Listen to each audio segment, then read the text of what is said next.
So, Berto, I just got done like a half an hour ago with a 7-year-long process that you probably didn't know I was going through. Whoa, 7 years. Yeah. Let's see. Bankruptcy. You might have filed for bankruptcy 7 years ago, and it finally is behind you. No, I've broken a mirror, you might guess. No. 7 years bad luck when you break a mirror. Yeah, it's true. No. Any other guesses? You've had an itch for 7 years. 7 year itch. That's good. No, actually, my program at Antioch University, Seattle, the couple and family therapy program that I am chair of, I have been preparing for reaccreditation for 7 years. Whoa. And I submitted the self-study a number of months ago, which the commission that accredits our program granted us a site visit. And so 3 professors from around North America came to our program, flew in on Sunday, and then investigated, audited, essentially, the entire program from bottom to top. Nuts and bolts. They interviewed first-year students, second-year students, alumni, administration, faculty, adjunct faculty, on-site supervisors. The list goes on, trying to find out if what I did was good or bad. Wow. Yeah. And you've prepped this for 7 years? Yeah, it takes that long. Everything in academia takes Well, can you forever. just cram like the last weekend, you know? Oh, my God. So I just have to say it's Miller time. You know? Congratulations. Well, wait, do you have results? No. Oh, so you guys failed. So as usual, everything takes forever. It's May 3rd right now. Guess how long it'll be until I find out the results? Oh, a couple of business days. No, longer than that. 5 business days. Longer than that. Okay, seriously, it'll be 2 months. Longer than that. No, 6 months? Longer than that. No, come on. 7 months. Oh, Jesus. December. That's crazy. I think in December. Maybe, That's crazy. Maybe late December. Well, what happens? Do they come back and say, no, you're done, you're shut down? Or do they say, hey, you got to change these things? The worst case scenario is they say you're no longer reaccredited. You're no longer Oh, my God. accredited What a gut punch. with the AAMFT or COAMFT, as we call it. Come on, what are the odds? Very, very low. Because you did your work. Well, they gave us I was just sitting there at the end by myself as the site visitors were telling me their impressions. And they had 3 big positive things. There's a format to the final meeting that they have to follow. You have to give 2 or 3 positives, 2 or 3 negatives, and you have to end on a positive. It says that in the script. It says that there cannot be a dialogue. Because if they say a negative, I'm not allowed to. Why? To refute it? Right. Because they don't. No. I'm pretending to. Right, because they don't want an argument to. And there's even a clause in there. Actually, I'll read it. There's a clause that says, if the meeting becomes combative or accusatory for any reason, or legal counsel is present, the team chair, that's one of the accreditors, must terminate the interview and the team must depart. Wow. So if there's any kind of argument, the accreditors stand up and walk out of the room. It says that. I'm picturing like Dune. You know, in Dune where the traveler has arrived and like the big blobby thing arrives in the and then they got the translator with the microphone and then I can picture them arriving at Antioch and then you say the wrong thing, they're like, we're leaving now. Exactly. I'm sure many people are relating to that. Oh yeah. And yeah, it was intense. It ended with a big crescendo, like I said, about 40 minutes ago. And I just felt like I needed to talk about it. Oh my God, dude! What an epic, thing that you did. And can you say what they said, or is that like? Yeah, sure. I'll tell you what they said. I wrote it down. Okay. I never walk around with pens anymore because I have computers. What's a pen? Yeah, I grabbed one of their pens and wrote down what they said. They said that everyone was as they interviewed others about the program, everyone was very positive about the program. Brainwashed, okay. Yeah. Then they followed it up with a negative.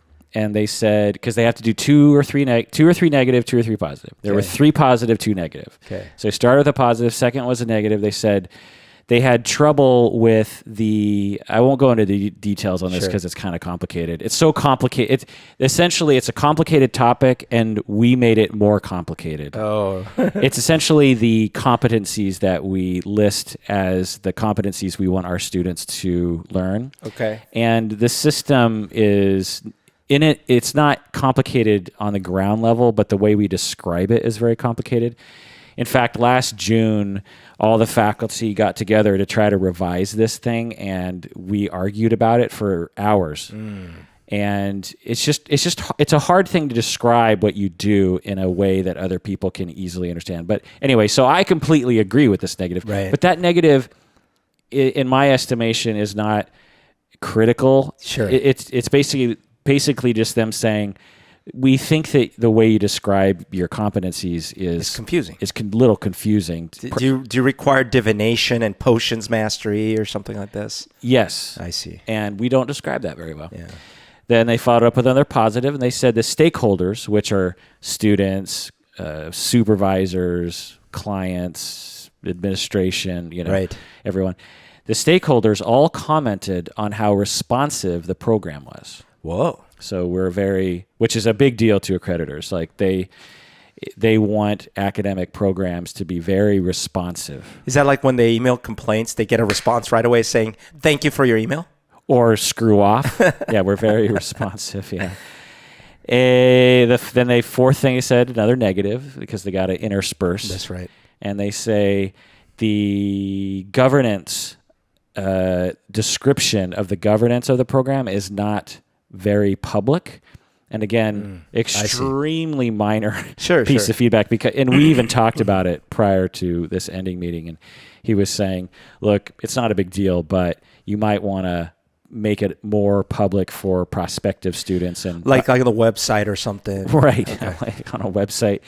And have governance. But it's sort of a random thing to put on your website in terms of, it's not intuitive to say, the way we govern the program is blank. It's not a common thing that you see, but I think it's the way things are moving into the future, is just to have programs be more upfront with how they operate. Right. And so I said, so you mean like and I just sort of rattled off a couple sentences. Just put that on the website, no big deal. And I was like, oh, okay. So that when he said that negative, I was like, they were scraping for things to say, because that is such the self-study alone is 850 pages. Right. With, I don't know how many sentences and words and sections are in there, but governance being on the website is a tiny, tiny little detail. Watch, they're going to fail you because of the governance. Yeah. And he didn't say the governance was a problem. He just said it's just not publicized. And not to the, he said not to the extent that right. It's publicized to the students and to the faculty, but just not to the public. Do you know what I mean? Like that's such a minor. If that's what he's saying, I just have to believe. And he was sneaking in the team leader, the site visitor was sneaking in a lot of positive kind of winks to me. I see. Telling me like, I see. He gave me like a sort of quiet compliment, I should say, interspersed in these other things he was saying. And I wish I could have been there so I could have become combative and pretend I was your legal counsel. I would have loved it. Just see him walk out of the room. And then what do you mean the governance? I object. I object to your objection. I plead the fifth. I could just see you saying all of it. Anyway, the fifth thing that they said is the final thing, another positive. They said that the graduates were very appreciative of the way that the program is laid out, in that it prepares them to be effective therapists. Oh, that's important. Yeah. So just so you know, when they talk to all these people, they don't let me in the room. Mm-hmm. They don't, because they think, I'm going to influence, obviously. So I have no idea what's happening. I mean, imagine if all your ex-girlfriends were led into a room of 3 people and they just asked them about you, and you couldn't be there to say anything. It's not that bad, but it's essentially... Wait, what are you saying? It's essentially in that vein, and you just have no idea what they're saying. They could be talking hella smack about you, and you can't respond to it. I did that once as an experiment, and the feedback I got was that my governance was not public enough. No, they were saying that your quote unquote governance was way too public. Was what they were saying. But actually, so I want to tell you about a gaffe that happened early on. But before we do, let's introduce the podcast. This is the Psychology in Seattle podcast. I'm your host, Dr. Kirk Honda. I'm chair of the Couple and Family Therapy Program, soon to be reaccredited in December at Antioch University, Seattle. And I'm also a licensed marriage and family therapist.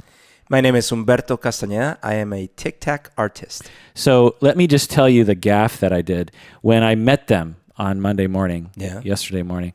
It's early in the morning, 8:00. I'm nervous.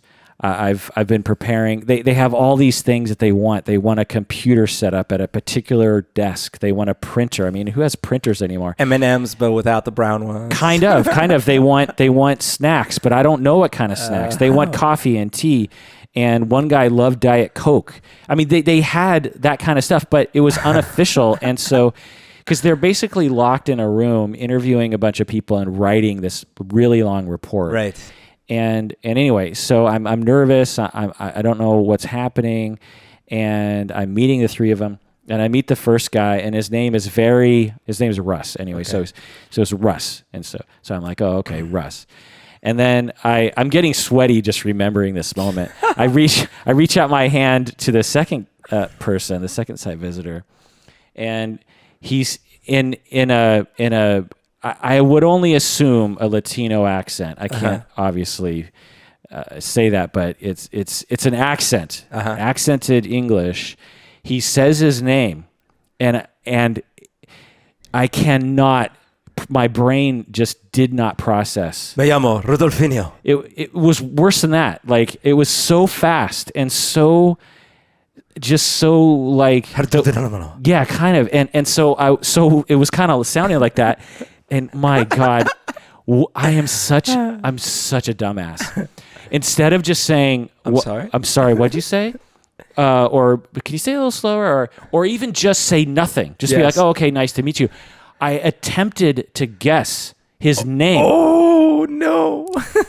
So just guess what name I get. I just flew out of my mouth. Umberto? Close to that. What did you say? Roberto. Because it's like, that's a common. Oh my gosh. It's like, no. Well, Antonini. he just sort of looked at me, and then it was quickly time to introduce myself to the third person. And she says her name, again, accented English.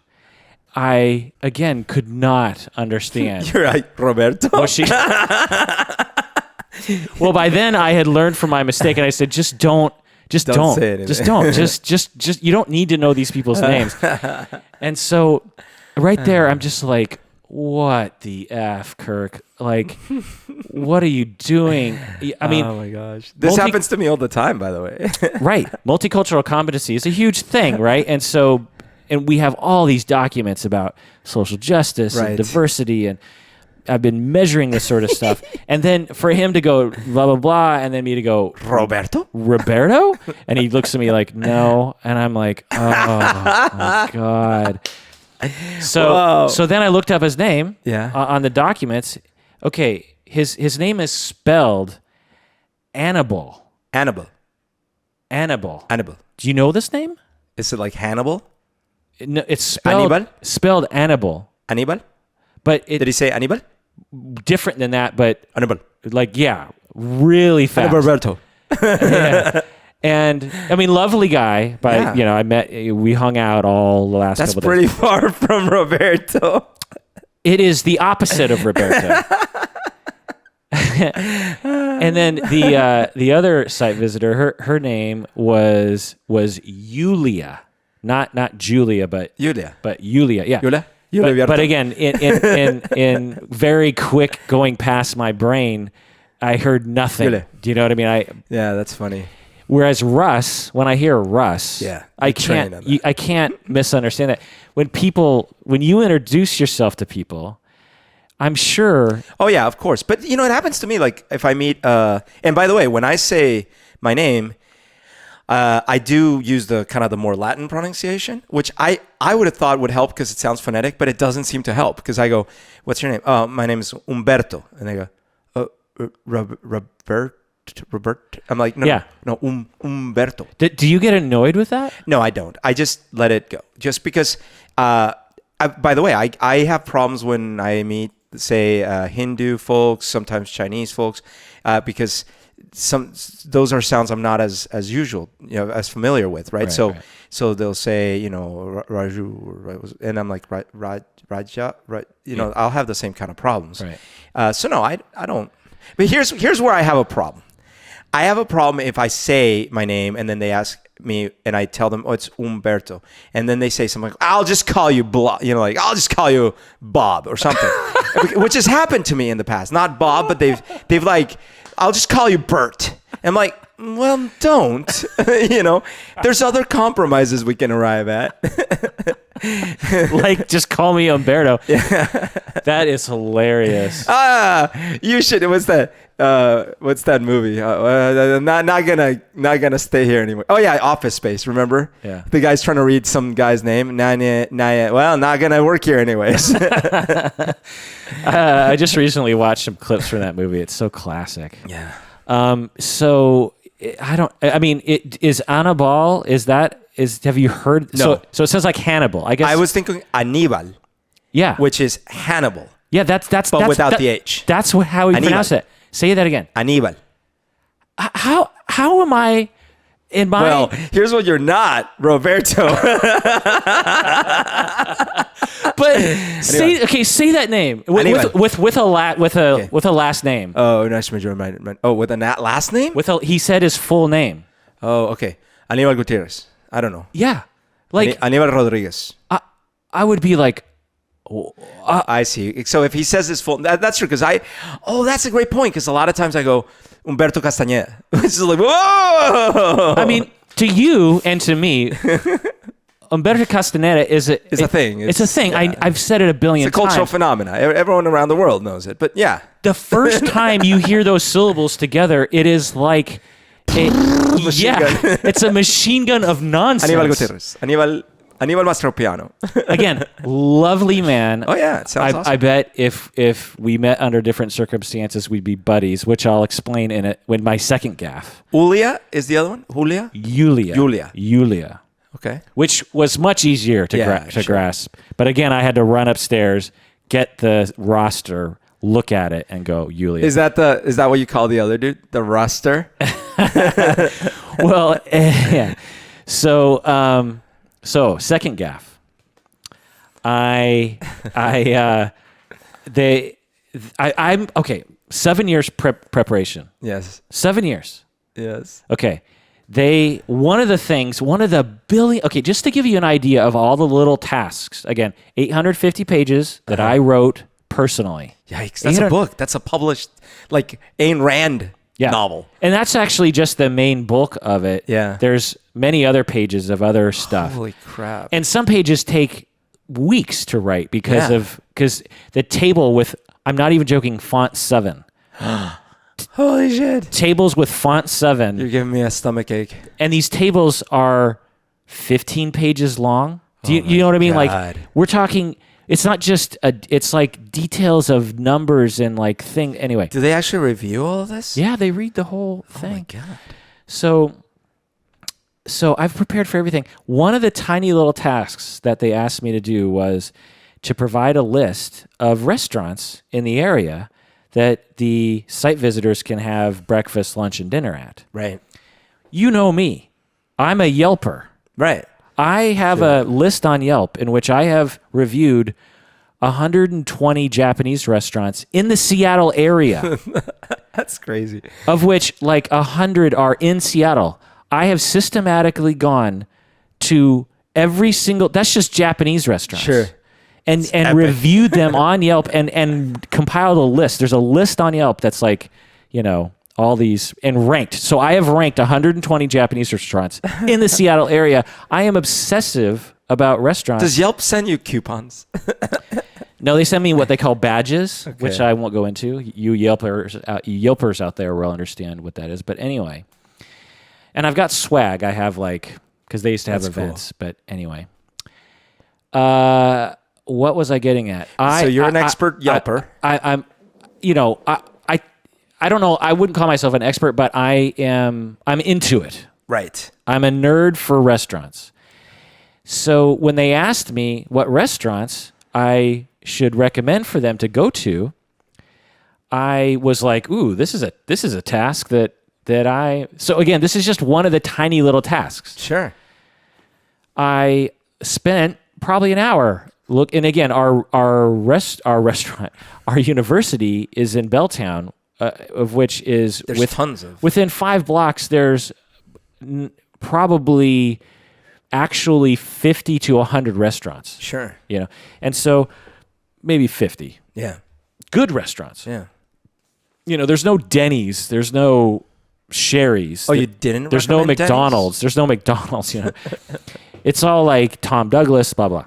Lenny's. So I spent all this time and I make this list and I write out their addresses and the Yelp URL, and I take I think that's kind of that's not really up there. I'll take that out. That might freak out some out of towners. I'll take that one out. And I really made this list and I spent I had 25 restaurants on there. I don't know, maybe less. But I thought that task was over because I give them this list. Okay. Yeah. So then I'm hanging out with the site visitors and they're rattling off all these questions. Where is this document? Where is this tiny little thing? Where on the table is this thing? And I'm like, and I'm looking around and I'm trying to find it for them because that's a big thing. Like if they ask you a question like, where's the governance policy? And you're like, I don't know. Like that's a big no-no. So it's all in my head. I've memorized all 850 pages, and I'm helping them out and helping them find stuff. And and then they're like, and where should we go for lunch?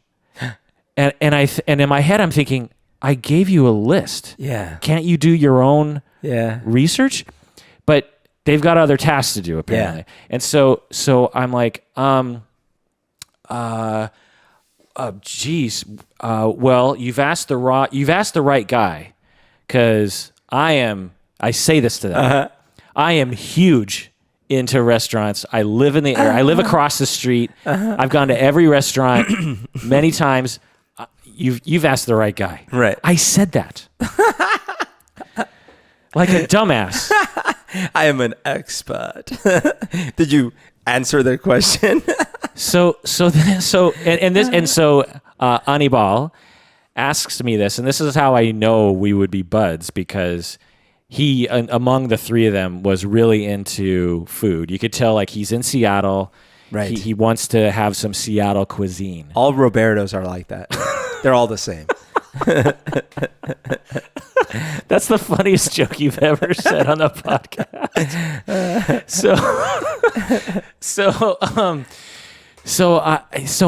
I am.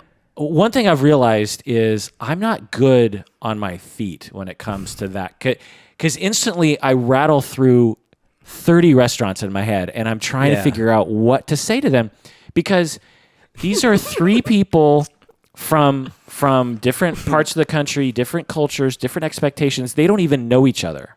They just met. Oh, really? That morning.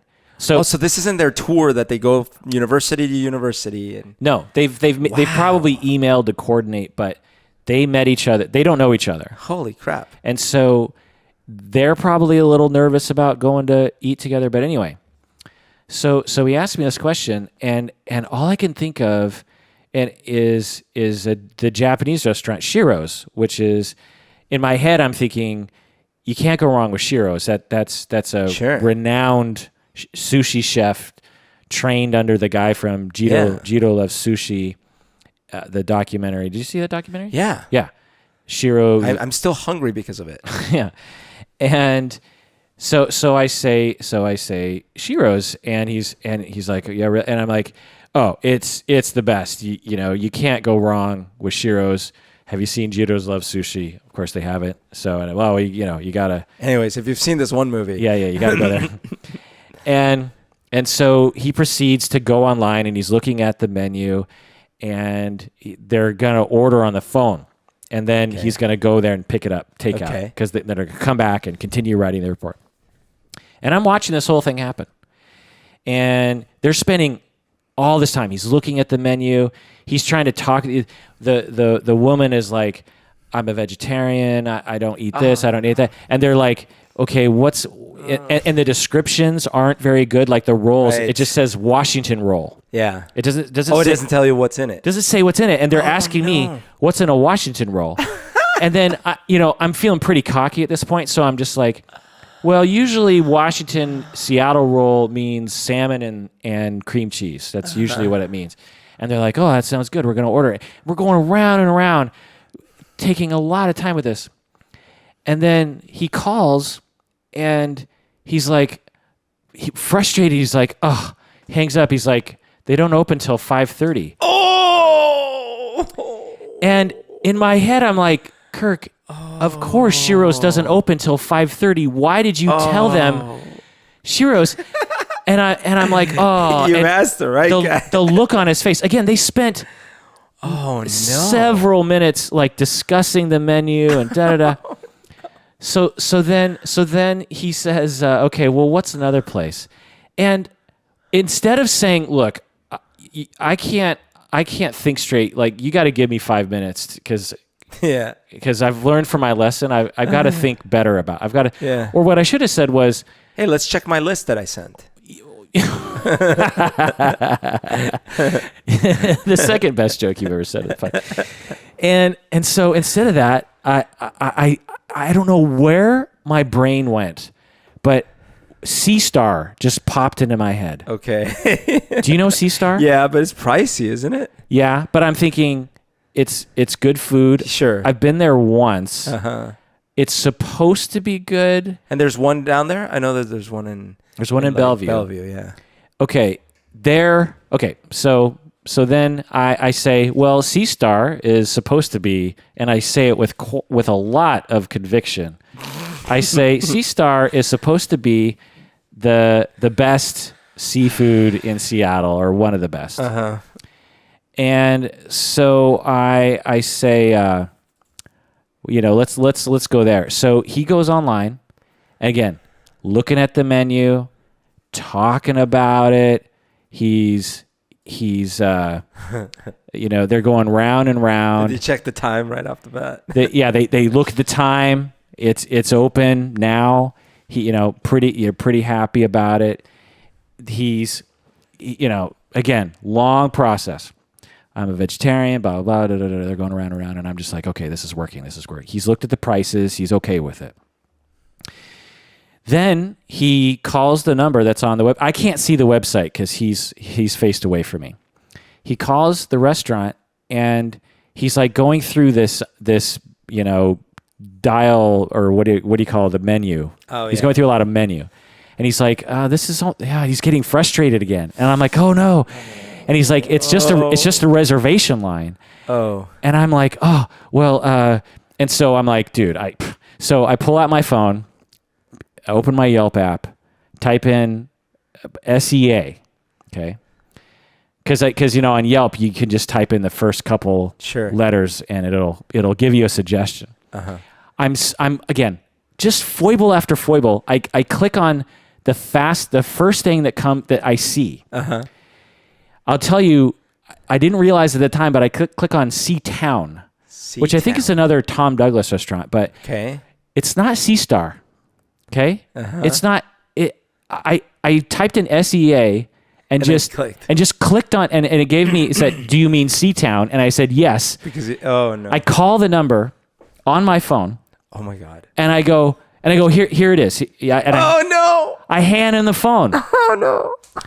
So now he's calling this random restaurant, and he's like, oh yeah, so are you okay? You're open.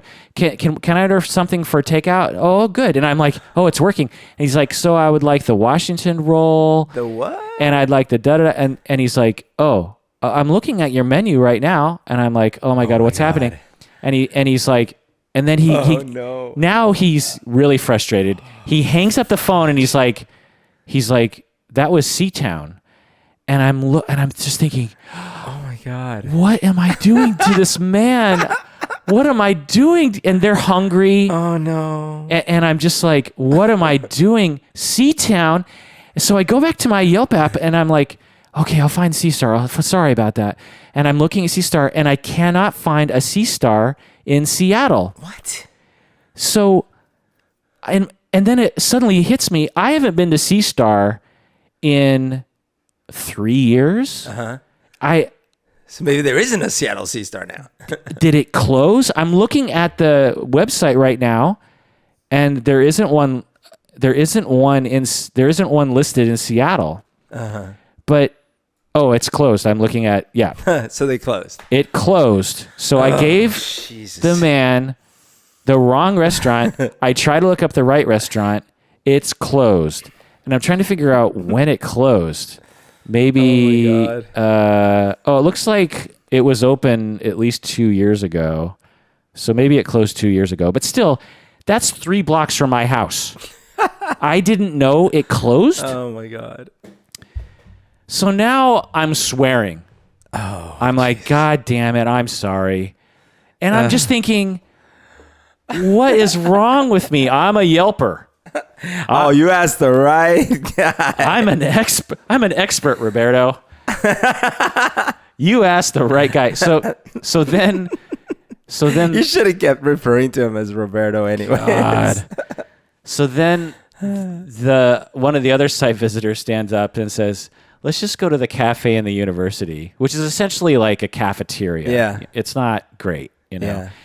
And, the Anibal concedes. He's like, fine, we'll get some salmon. And I just know how he feels. Like, you don't want to go to just a dumb, you're in Seattle, man. You want to get Seattle cuisine, and sushi is a part of that. Yeah.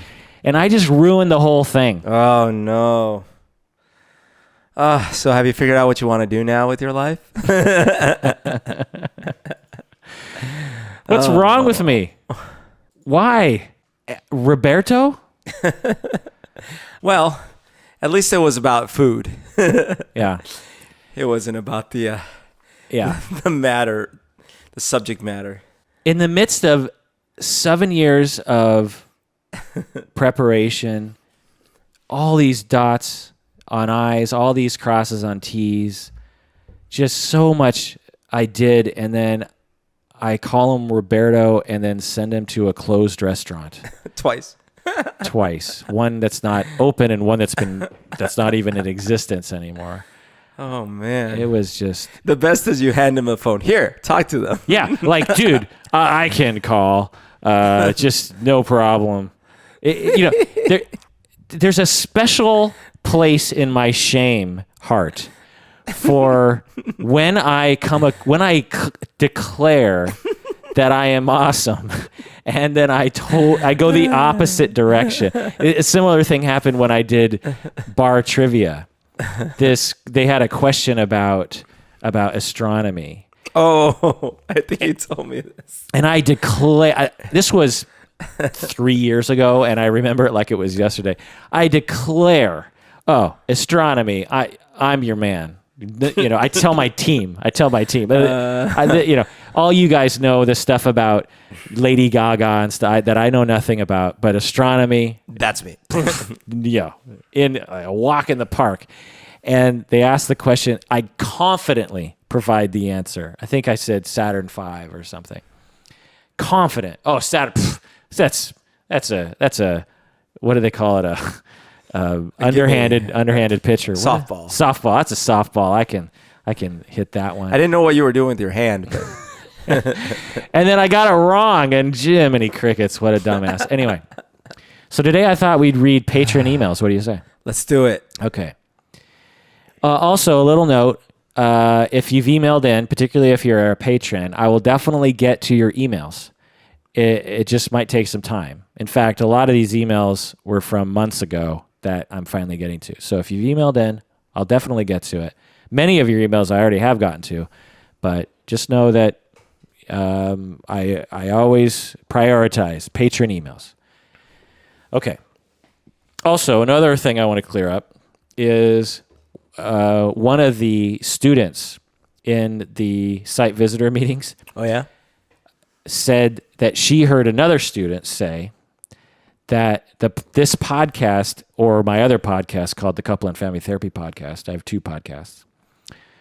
This student told the site visitors that the university funds my podcasts. Oh, yeah, nice. which honestly I could see people believing. It's like I'm chair of a program, I have a podcast. Of course they fund it, they pay me to do it. They don't at all. There has never been a penny given to me by Antioch. I see how it is. To do either one of my podcasts. I see how it is. You've probably been getting 7 figures yearly from them. Yeah. And I have seen zilch. Yeah. And I mean, we do get money now recently from patrons, which we can thank you all for. But that is the only money that we get from. We get a little bit from Google ads, from YouTube. What are these checks on your nightstand that say Antioch in the order of such and such for podcast? Yeah. But I can see how people would think that, and I just want to, eliminate that rumor. We get no money. I mean, even the podcast I make for the university, I do not get paid for. I volunteer my time after work to make a podcast for the program. So did they bring this up?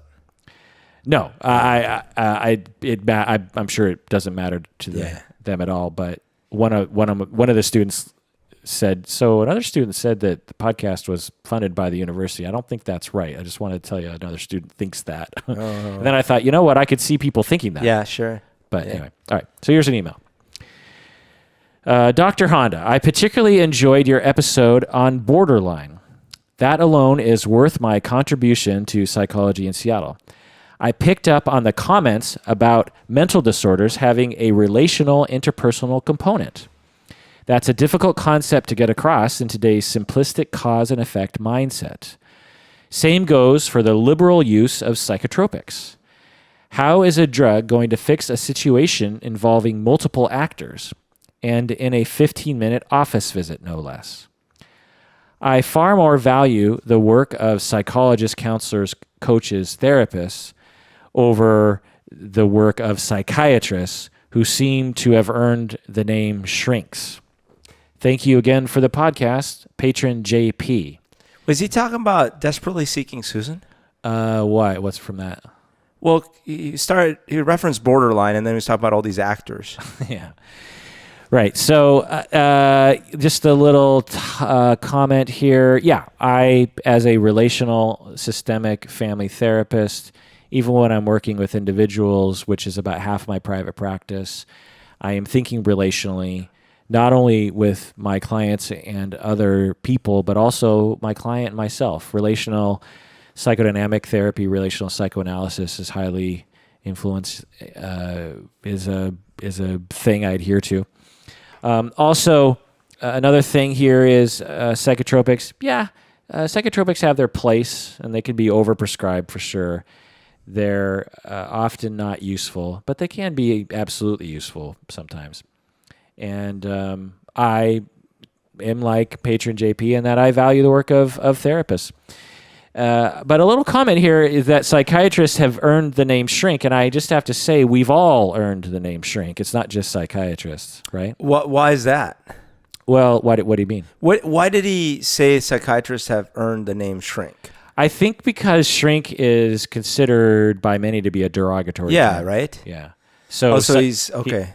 JP is saying psychiatrists are shrinks and they deserve that label, but psychologists, therapists don't have that label because they don't deserve that label. That's interesting. Yeah. So there's probably always been a schism between, like, psychiatrists are probably like, oh, if you're not a medical doctor, I don't know what you're doing. And then psychologists probably are like, oh, you're crazy wackos. Right. There hasn't always been. Originally, our industry back in the day, like before the 70s, the vast majority of psychotherapists were psychiatrists. They were medical doctors. It changed later on to be different, but interesting. But yeah, now there's infighting between all of the professions: psychiatrists, psychologists, marriage and family therapists, counselors, social workers, coaches. Who else could I say? But all of those different groups hate each other all the time. Art therapists, drama therapists, music therapists, dance movement therapists. Everyone talks infighting shit about each other. My thing is we're all in this together, and we're all doing our best to help people, and we're all doing a great job. So like, do couple and family therapists talk shit about polyamory and family therapists? Yeah, exactly. So, or individual, anyway. So, but the label shrink is interesting. I looked up a little quote here about where the word shrink comes from. Because can you think of where that word head shrink even They're came shrinking your head like the Amazonian headhunters. But that doesn't make any sense, does it? Because, you know, they're drugging you till your brain shrinks. Yeah. So that's what a lot of people think. And with any word that goes back too far, it's hard to know exactly where it came from. But the consensus is that isn't where it came from. Any ideas where it came from? Head shrinking? Head shrinking. Head shrinking? Shrink. Shrink your heads? Shrink your heads. Shrink your heads. No, I don't know. Well, here's a quote that I found online that I'm not going to credit because I don't remember where I pulled it. The national obsession with head size and shape also infected daily conversations. Many modern phrases trace their roots to phrenology.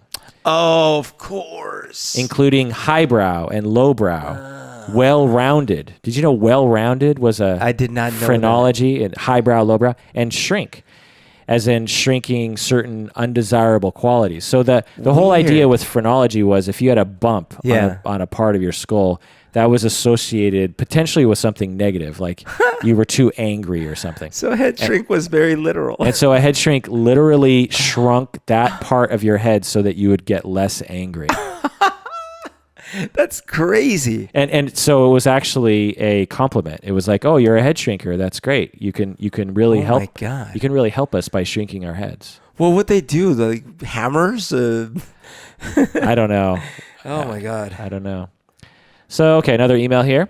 Kirk, there was an episode where a guest, maybe Roberto, mentioned a video game where the player would rape people. Was that you talking about that? It might as well have been. You were suitably disgusted, but you weren't as disgusted by the mass murder that the player perpetrates in Grand Theft Auto. What about rape is worse than death? I feel similar, and I'm trying to figure out what causes this feeling.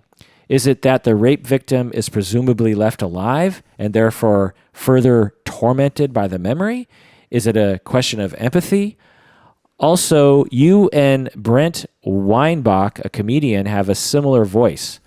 Thank you, patron Nick from Toledo, Ohio. I've always wanted to know someone from Toledo because wasn't the guy from MASH from Toledo, Ohio? Oh, yeah. I think you might be right. What was his name? Kramer, or the guy who cross-dressed? Anyway, so what do you think about that? You know, like if there's think about all the murder that happens in video games. I just think it was a little. So there's two questions. One of them could be, in general, do you consider rape worse, less worse, the same, or whatever as murder outside of video games, right? That could be a question posed to someone. And then there's another question, which is, why would we have been, or you, I don't know if I was, I don't know. Why would someone be maybe shocked or horrified at the thought of a rape in a video game, but not at all the murdering?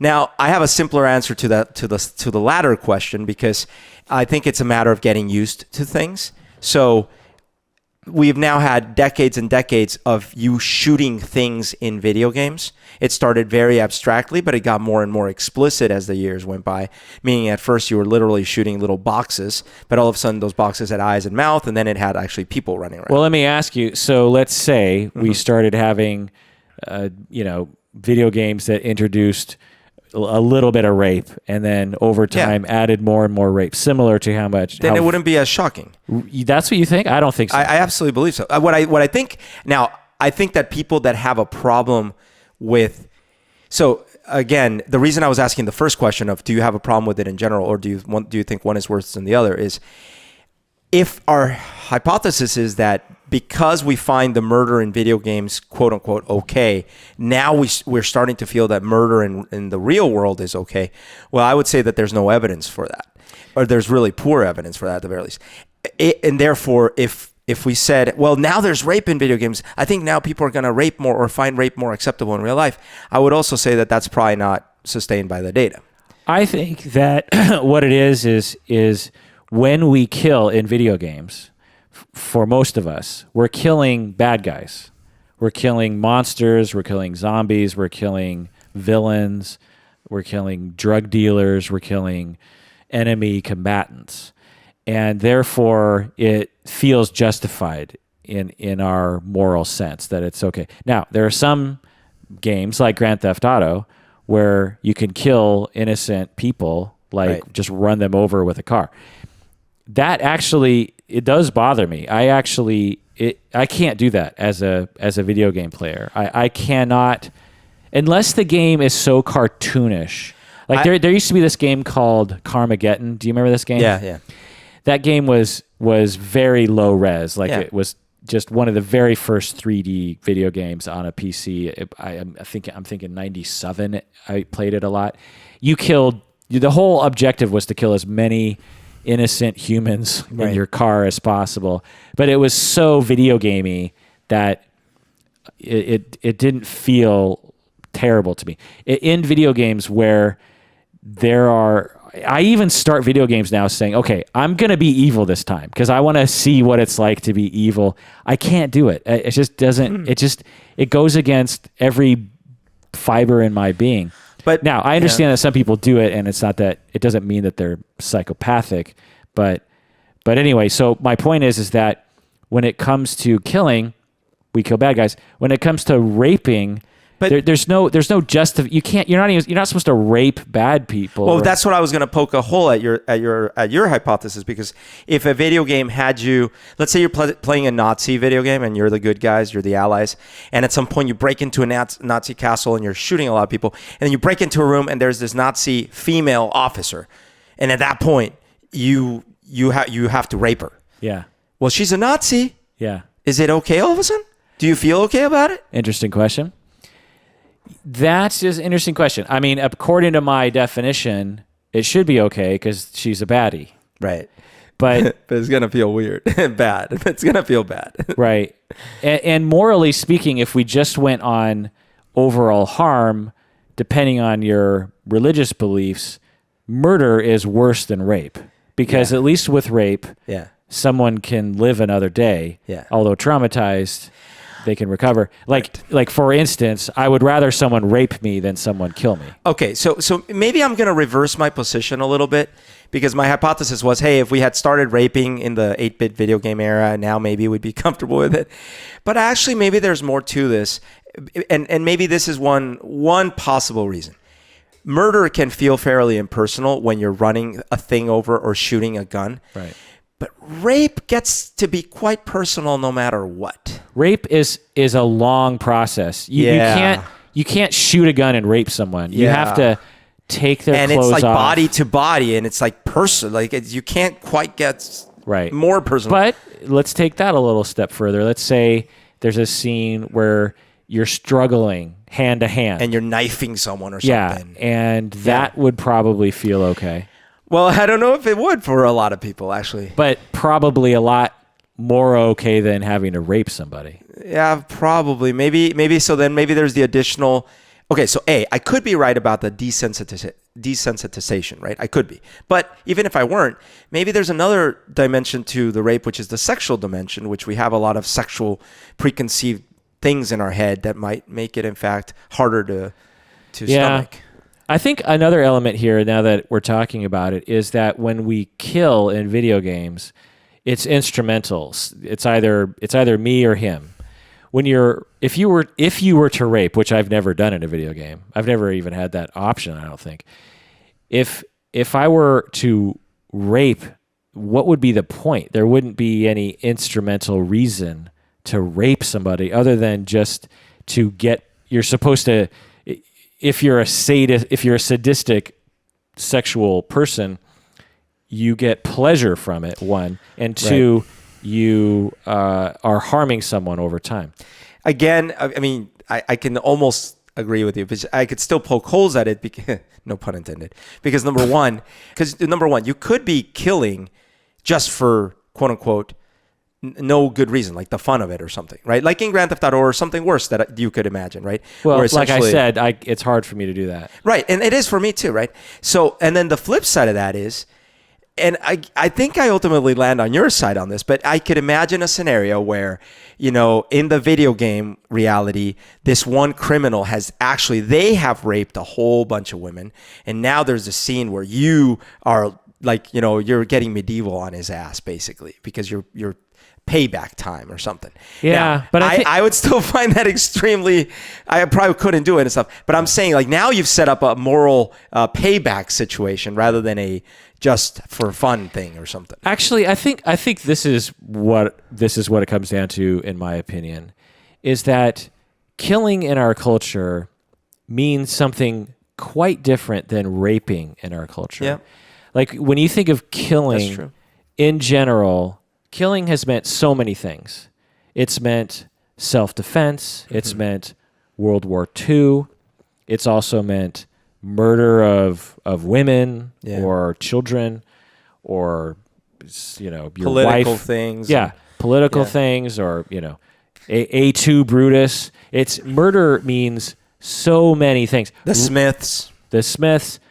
Rape means a very limited set of things.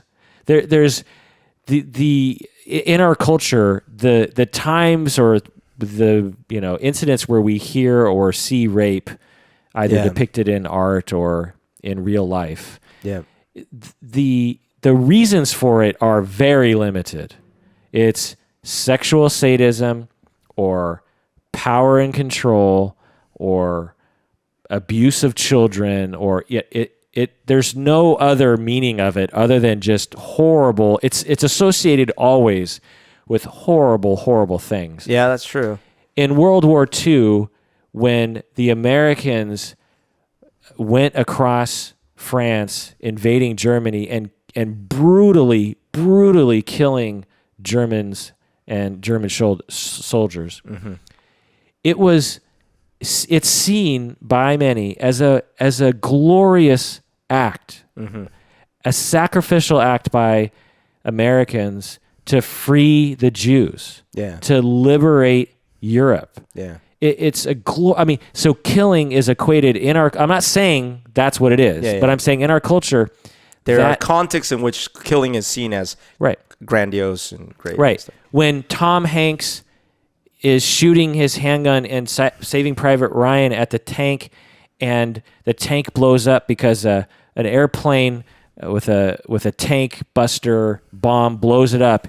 The music swells, and everyone's like, "Yeah, we killed the Germans!" It's glorious. When have we seen that with rape? There's never a scene. No, there is. Trading places. Trading places at the end. That is funny.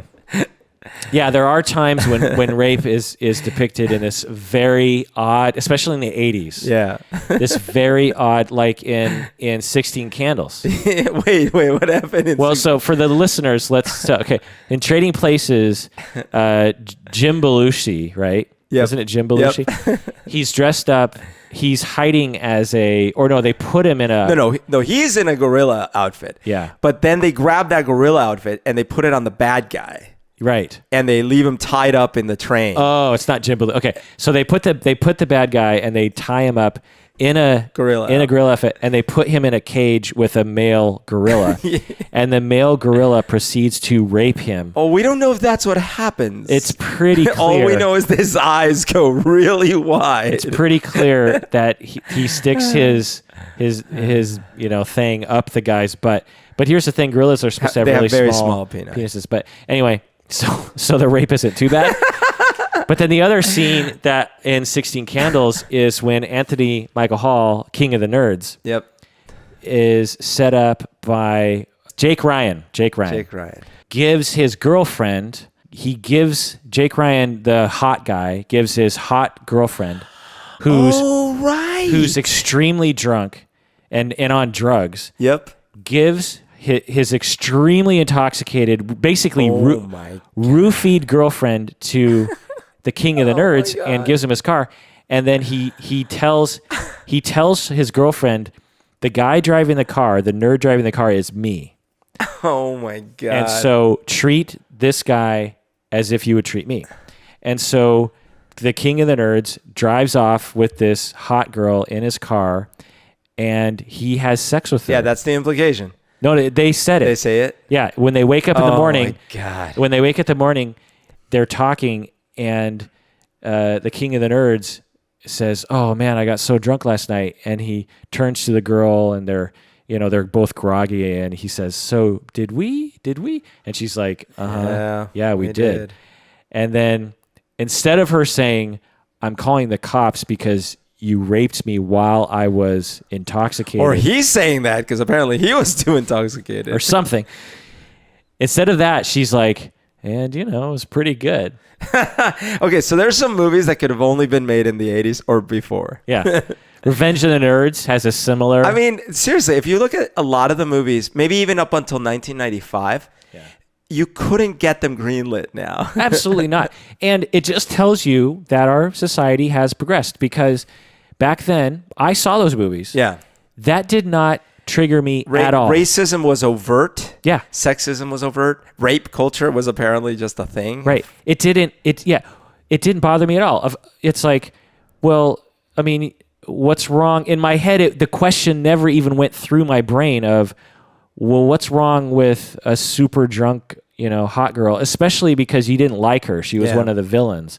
What's wrong with her having sex with King of the Nerds? I mean, she was really drunk. And so as an example, when you were a kid, did you ever fantasize about being able to stop time and then like doing stuff to the girls around you?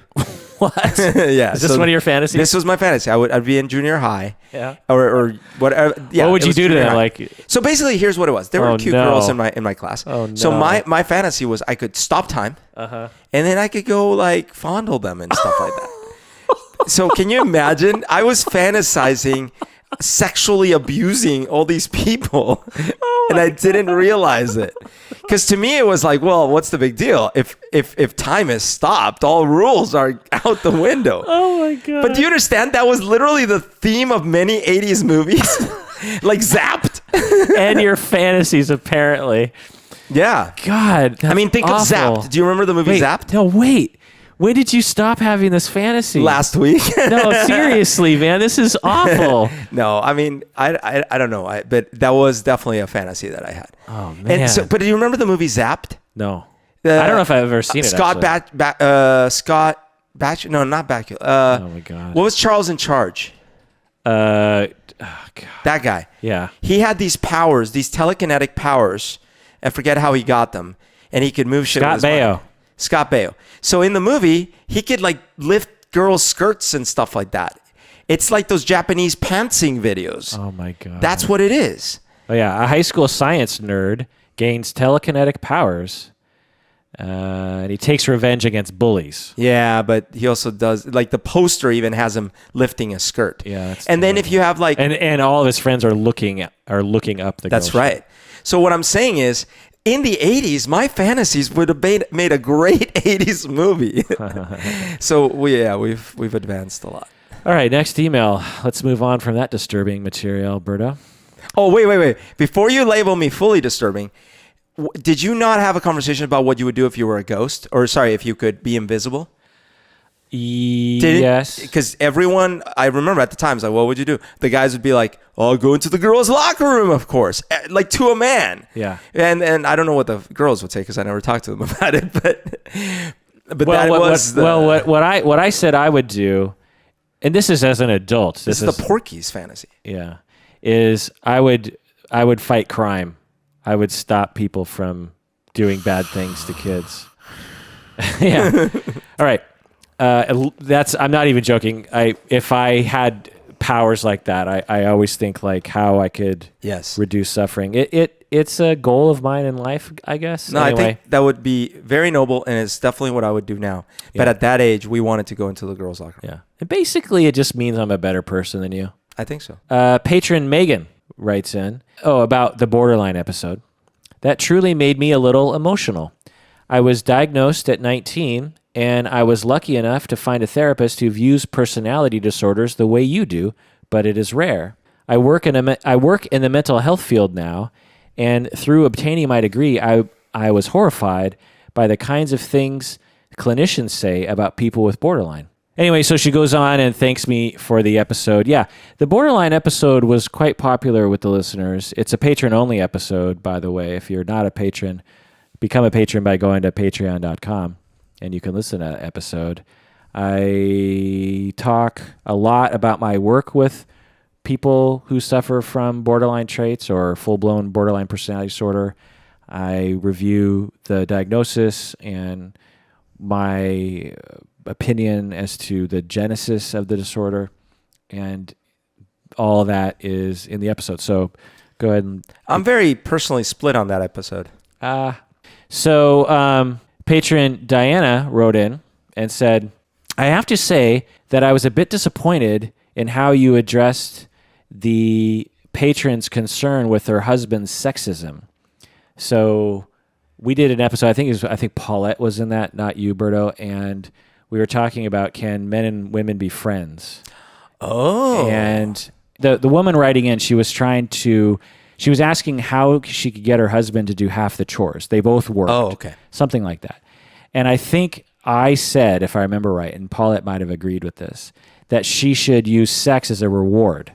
So it's like, hey, if you don't do any chores, you don't get sex, and if you do half the chores, then we can have sex. And I never would have said it like that, but I think I probably said something like, because I know people that will do this. They'll say something like, well, if you want a happy wife, you're gonna have to do some things for me, and if you do this, then I do that, and everyone gets what they want. I see. So this patron Diana was reacting to that as if it's like it's quite reverse sexism or something. Yeah, reverse sex, or even just a weird paradigm of giving man his sex body, like, here is your reward, my body is your reward, or something like that. Well, I have a couple thoughts about it.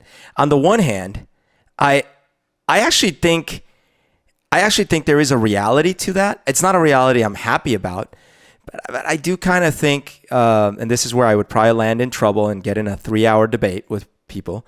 I think that in general, men probably, quote unquote, depend on sexual gratification more on a daily basis than women. Or a different way to put that is, I have a feeling, I don't have the hard science in front of me, that a man can focus less any given day if he hasn't had sex than a woman. Women seem to be able to carry on, and then all of a sudden they tell you, I haven't had sex for 6 months. And you're like, what?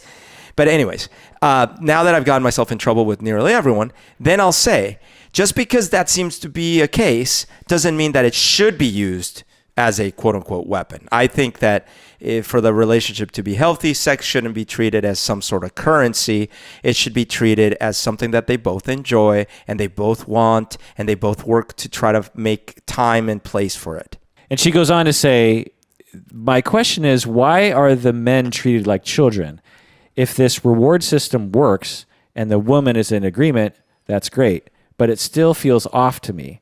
A fully formed brain within a person should not feel that they should be rewarded with a prize if they are only doing what is fair.